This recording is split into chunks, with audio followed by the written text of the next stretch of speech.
Masih keputus belum dirinya. Shalom anak-anak. Puji Tuhan, Ibu melihat wajah-wajah kamu di Zoom ini langsung Ibu angkat 2 jempol. Karena Ibu melihat kamu sudah siap, tidak telat masuk ke Zoom. Itu berarti kamu sudah siap untuk mengikuti pelajaran agama Kristen hari ini. Puji Tuhan, semua sehat, keluargamu sehat? Sehat. Sehat, ya. Terlindung dari COVID-19. Ya. Nah, anak-anak, Ibu minta tolong sekarang siapkan buku kamu. Sudah disiapkan buku pendidikan agama Kristen dan budi pekerti. Sudah siap bukunya? Sudah ya, baik. Sudah siap, dan Ibu minta tolong kamu buka halaman 17. Halaman 17 kamu buka, ya. Sudah oke, siapkan juga Alkitab. Ya, anak-anak kalau sudah siap, maka sebelum kita memulai pelajaran, Ibu minta tolong Owen berdoa terlebih dahulu. Ya, Owen berdoa. Tuhan, sekarang kami akan belajar agama. Semoga kita bisa mendengarkan pelajaran yang baik. Terima kasih Tuhan. Amin. Amin. Terima kasih Owen untuk doanya. Anak-anak, kita sudah mempelajari pada materi sebelumnya, yaitu mengenai Allah memberikan pertumbuhan. Jadi tentu saja bahwa manusia mengalami pertumbuhan ya. Kalau secara fisik dari apa sampai apa? Dari lahir ya, dari bayi menjadi dari bayi sampai kakek nenek. Oh iya, sampai kakek nenek langsung ya, dari bayi sampai kakek nenek. Iya, itu pertumbuhan manusia. Tuhan yang menumbuhkan, tumbuh secara fisik. Ya. Nah, sekarang di materi pelajaran hari ini kita akan belajar 3 hal. Kemarin kan kita sudah mempelajari juga aspek berpikir atau kognitif ya. Maka sekarang kita belajar tentang aspek sosial.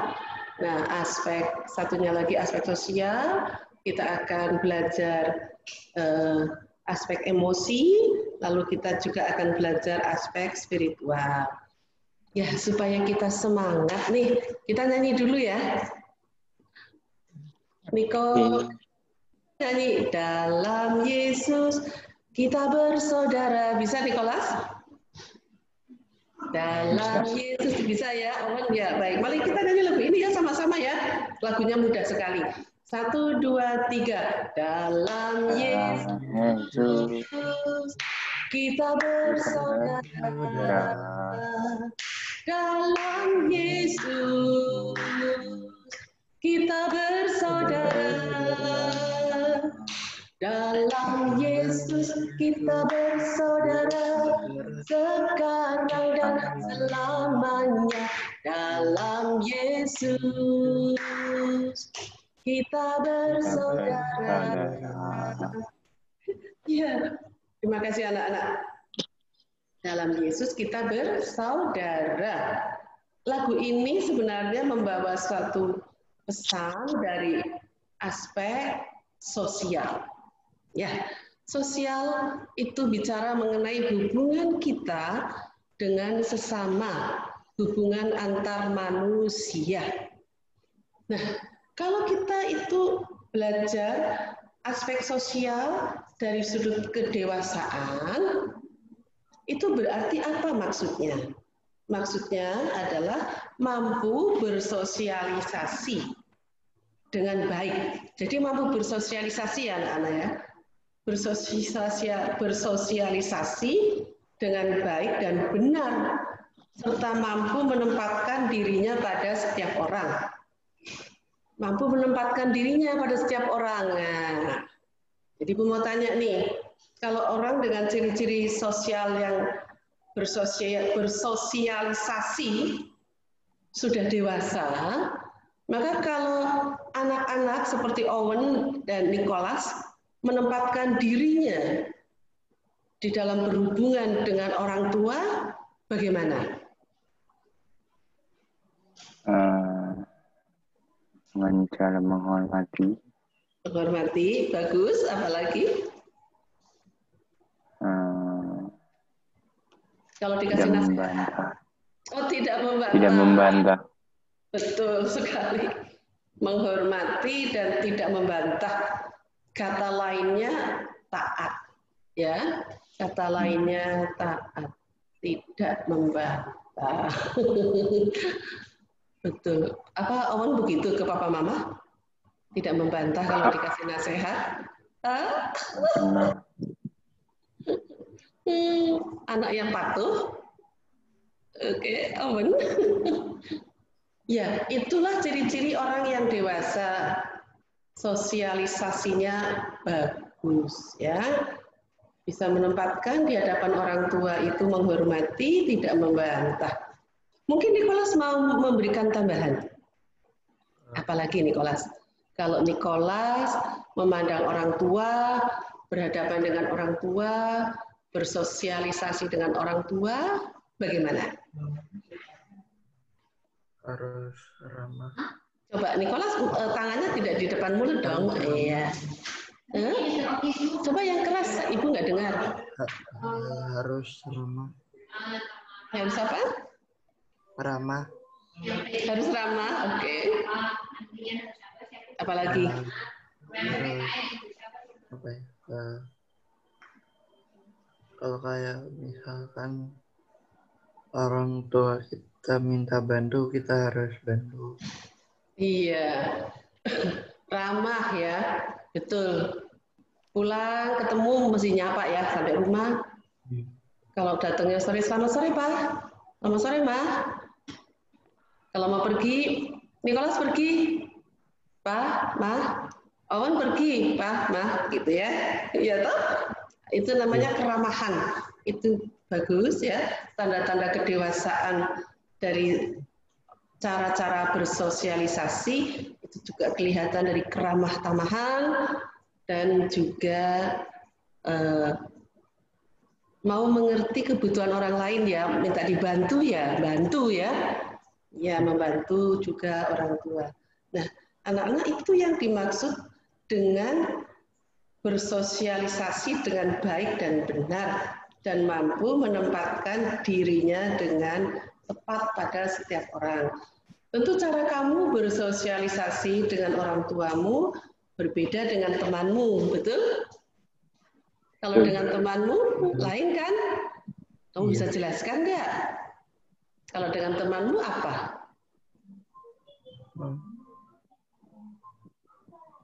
Lebih setara ya? Lebih setara. Lebih fun. Lebih fun. Lebih oke ya.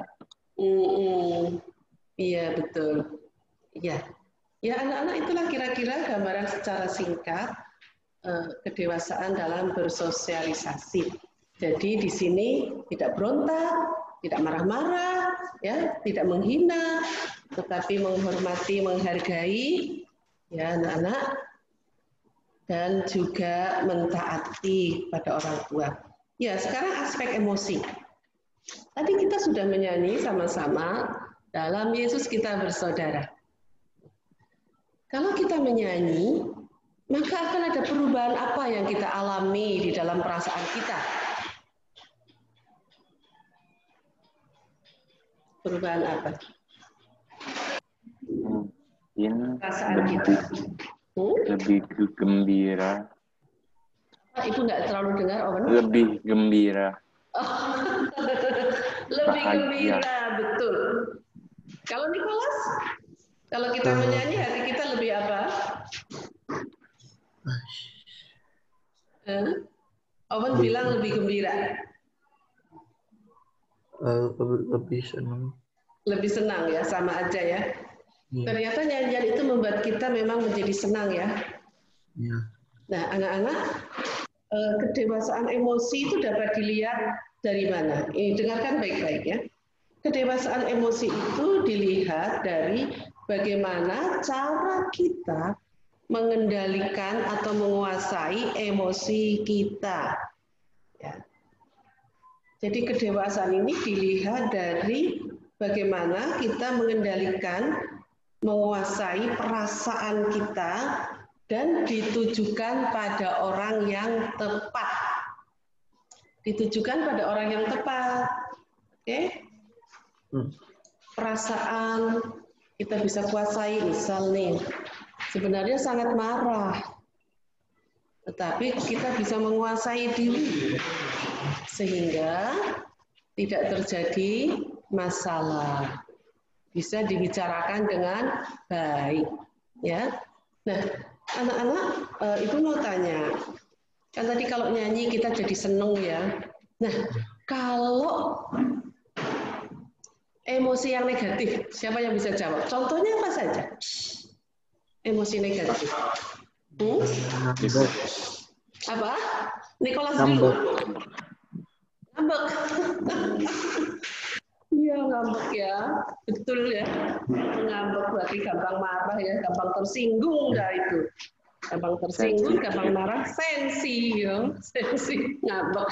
Itu negatif. Apalagi? Apalagi Nicholas? Sensitif ya, baper ya.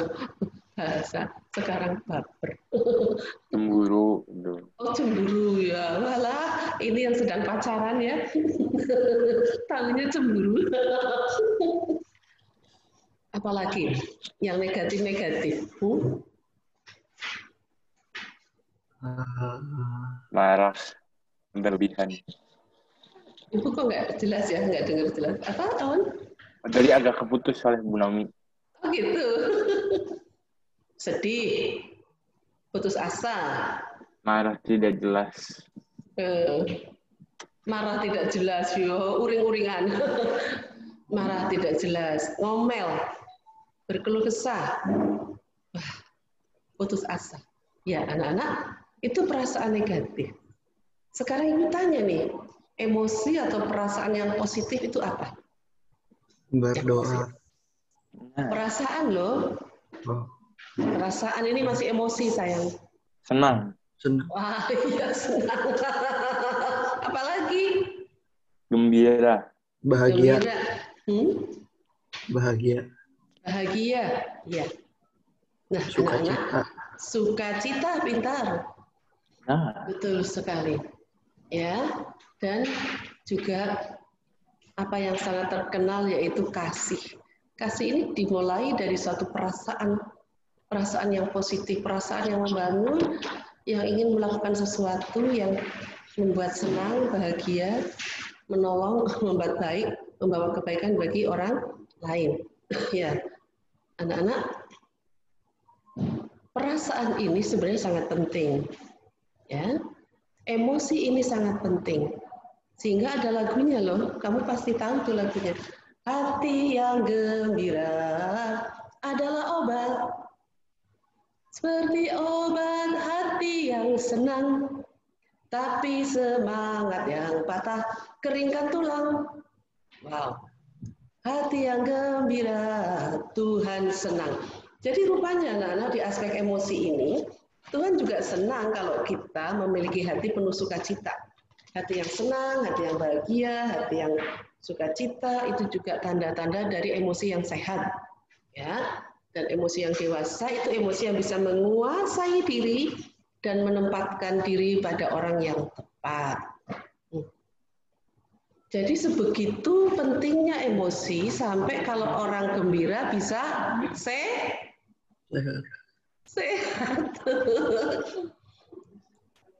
Nicholas, kamu sedang gembira atau sedang sedih? Gembira. Gembira, berarti kamu sehat ya, apalagi di masa pandemi COVID. Kita harus gembira. Kenapa? Kenapa kalau gembira kita sehat? Karena kegembiraan di dalam hati itu meningkatkan imunitas kita, sehingga kita tidak mudah sakit. Dan firman Tuhan juga berkata, hati yang gembira atau sukacita adalah perlindungan daripada Tuhan. Jadi Tuhan melindungi kita itu ternyata dengan sukacita, anak-anak. Diberikan hati sukacita. Dan hati yang bersukacita adalah buah dari Roh Kudus. Ya, emosi ini sangat penting sampai bisa membuat kita sembuh ya. Bahkan ada satu contoh, orang nggak punya kaki, nggak punya tangan, tapi dia bisa melukis dengan giginya. Punya istri, punya anak, hidupnya sukses karena emosinya bagus. Daya juang semangatnya di atas rata-rata. Ya, anak-anak pelihara ya, hati yang gembira. Amin. Ya, kita sekarang masuk aspek selanjutnya yaitu aspek spiritualitas. Nah, aspek ini adalah berbicara tentang hubungan Tuhan dengan manusia. Nah, coba Ibu mau tanya, hubungan Tuhan dengan manusia itu bisa terjalin dengan cara apa? Menurut Nicholas, hubunganmu dengan Tuhan lewat apa? Dengan cara Berdoa. Berdoa, betul. Selain berdoa apa lagi? Membaca firman Tuhan. Pintar sekali Owen membaca firman Tuhan. Selain membaca firman Tuhan, kita pergi ke gereja, kita pergi beribadah, ya. Itu cara kita membangun persekutuan dengan Tuhan. Nah, ciri-ciri dari kedewasaan rohani itu adalah bahwa orang ini memiliki takut akan Tuhan. Takut akan Tuhan itu berarti menghormati Tuhan, menjagai Tuhan. Begitu hormatnya kita kepada Tuhan, maka kita menjadi taat. Dan menjadi taat itu berarti menjauhi dosa, menjauhi larangannya. Yang itu semuanya sebenarnya untuk kebaikan kita. Ya, anak-anak bersyukur bahwa kita sudah belajar hari ini untuk 3 aspek ini dan sudah selesai Ibu memberikan penjelasan. Apakah ada pertanyaan? Oh, tidak. Nicholas ada pertanyaan? Tidak. Tidak, sudah jelas ya. Iya. Ya, Ibu akan simpulkan ya anak-anak. Jadi ada 3 hal yang kita pelajari di dalam aspek pertumbuhan menjadi dewasa, yaitu aspek yang pertama disebut aspek sosial dan tanda-tanda dari kedewasaan orang yang mampu bersosialisasi atau sehat di dalam dia bersosialisasi dengan sesamanya maupun orang tua dan lingkungannya adalah bahwa ia mampu menempatkan diri, ya, dia mampu menempatkan diri dengan siapa dia berhadapan, dengan orang tua, dengan teman atau dengan yang ada di bawah kita bisa menempatkan diri, ya. Kemudian yang kedua kita belajar mengenai aspek emosi. Kedewasaan emosi akan terlihat kan dari umur, tetapi dari bagaimana orang itu bisa menguasai dirinya, menguasai emosinya, emosi marah, emosi negatif, dia bisa kuasai dan mampu menempatkan pada orang yang tepat. Lalu yang ketiga kita belajar tentang aspek religius. Nah, aspek religius ini ditandai dengan di mana kita mampu memiliki hati yang takut akan Tuhan. Ya, anak-anak, itulah pelajaran hari ini dan kita kalau nggak ada pertanyaan, maaf ya Ibu batuk. Kalau nggak ada pertanyaan, Ibu akan memberikan tugas kepada kamu, minta tolong dicatat Farel dan Owen. Tugasnya dicatat, ya. Sudah siap dicatat? Owen dan Farel, catat tugasnya. Oh maaf. Nicholas dan Owen, Ibu kok salah ngomong. Nicholas dan Owen dicatat, ya. Pertanyaannya adalah, maaf ya, tuliskan keadaan pertumbuhan spiritual dirimu sendiri pada saat ini. Ditulis ya anak-anak ya.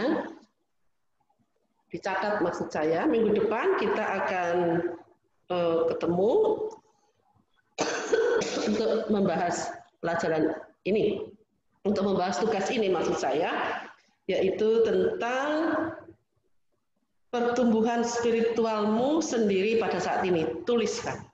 Apakah kamu sedang tidak suka doa, tidak bisa berdoa, dan sebagainya ya. Itu bagaimana pertumbuhan spiritual kamu pada saat ini.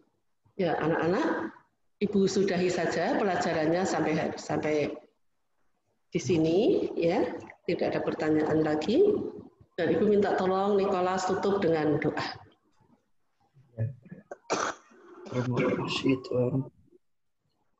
Sekarang kita mau mengakhiri pelajaran agama ini. Dan semoga kita dapat pelajaran dari pelajaran agama. Terima kasih Tuhan. Amin. Amin. Ya, terima kasih Nicholas. Kita ketemu lagi. Terima kasih On. Tuhan berkati. Terus semangat dalam pelajaran. Jangan lupa kerjakan PR-nya. Ketemu lagi minggu depan. Shalom. Dadah. Dadah. Ya, situ kan.